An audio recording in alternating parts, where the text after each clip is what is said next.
I think what AI is making us all realize is what we took to be ground truth, what we took to be la verdad, is not possibly the truth anymore. That photograph is not a real photograph. That email is not a real email. That video of the president saying something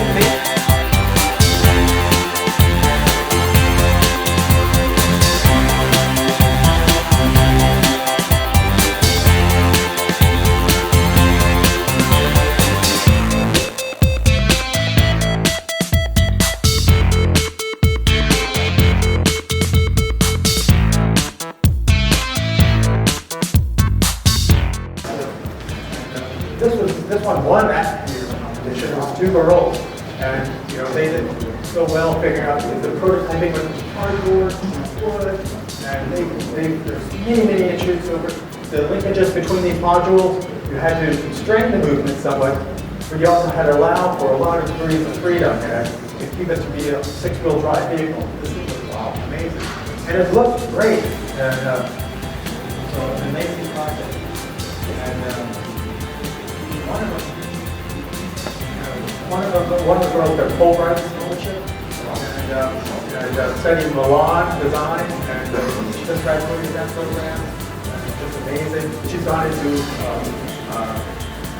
materials, textiles, fashion design, using biomaterials, recycled, eco-materials. So.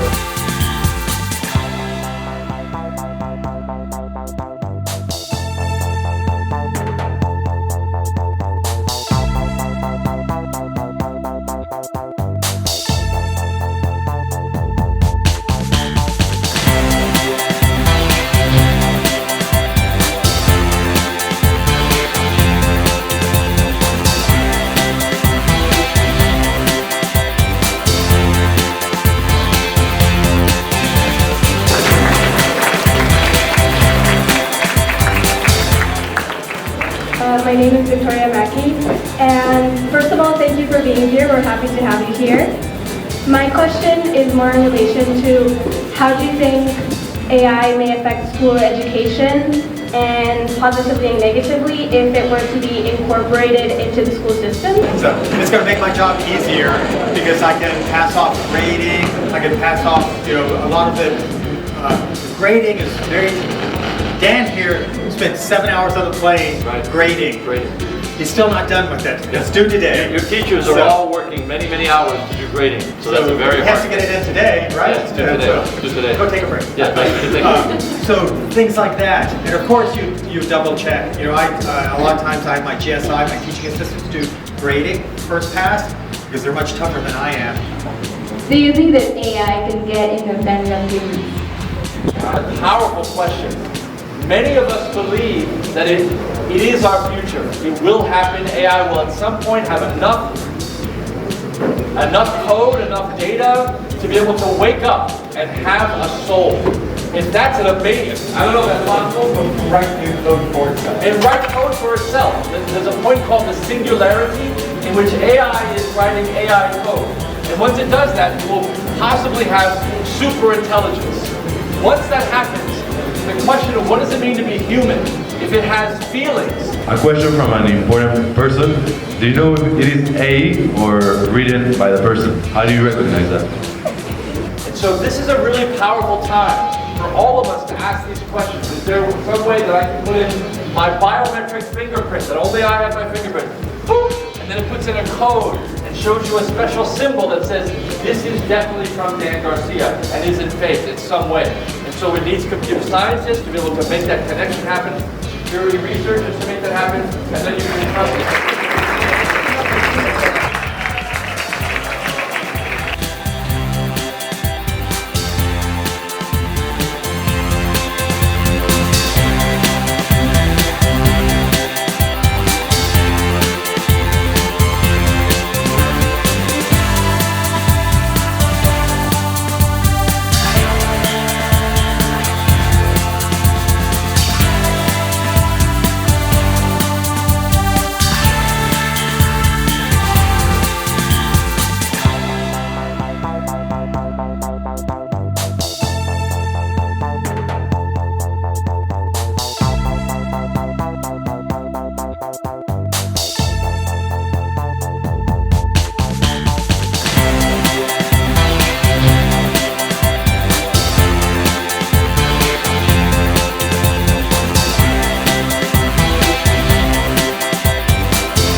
a lot about AI. How do you think artificial intelligence can work as a tool, as an ally, towards our educational system?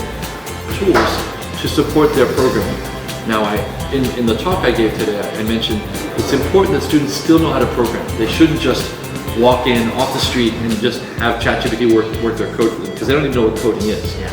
They need to know the process, the basics, they understand how to do that. Once they have those basics, I say, a calculator is just a tool. Once you've learned mathematics, once you learn division, multiplication, you don't do that anymore. Once you've done it pretty well, you ask your phone, you ask a calculator. So could we start using these systems once you begin to once you have the ability to write basic small pieces of code, could you then let that be offloaded to a system that would write the code for you? And I would just specify what I wanted. And so now I could write code much faster. I could be at a much higher level of abstraction than actually down in the weeds writing the code. Yeah. The problem is if you let a system write a code without me knowing it. Computer thinking process, our development process, what are some suggestions you could offer to us to improve and to make better products? Well, I was very impressed by some of the demos I saw in the MakerBot system. I haven't seen your full process, but I have seen the results. I've seen the students show me some demos that they've done. And what I was really impressed with is that every kind of age group of students in this makerspace were able to show different tools. So it wasn't like, let's all do Scratch, and every single student does Scratch. A couple students did Scratch, a couple students did a tool that lets you work with an Oculus Rift, a couple students were using Python, and so a couple students were using a web app. And so what I really appreciate by this environment, this kind of setup, is that each student can, I think, choose the language most appropriate to them. A younger student might choose Scratch, an older student might choose an Oculus and a back-end server software that allows you to drive code in a virtual reality space. So each student should be exposed to different things, which is already happening, so I don't have any suggestions there, you're doing a great job. And each student should be able to find the tool and find the project that's most appropriate for them. So I really appreciate that. What I've seen so far, I don't think needs any changing. I don't have any suggestions for you, because what I've seen is some amazing, I think I've seen 5 or 6 demos, and each one really impressed me. The articulation of the project from the student's point of view and the completeness of it. They were very polished projects for young kids. I was never programming at that age. I programmed when I was 18. All these kids are under 18, so I'm really quite impressed by it. Good morning, Christopher. We're going to ask you some questions. Great. So first, after seeing some of our developed work using computational thinking, we would like to ask you for some advice or suggestions on how to continue on this path. Projects, designing for, you're using your own body for measurements, and it's amazing. Oh, this is a great tool. So it's an amazing tool, and you can use it for bad or good. And you have one chance to learn information and present yourself and get feedback. So it's up to instructors to think about the learning outcomes and how ChatGPT or Midjourney or Stable Diffusion can be used to achieve those learning outcomes. And yes, curriculum has to be changed, projects grading has to be changed, but as an educator, it's learning outcomes, not education isn't about doing it this way or presenting information this way and you learn it this way. There's no set way to learn information. So as educators, we have to rethink assignments and rethink grading and how you can use these tools to increase your knowledge.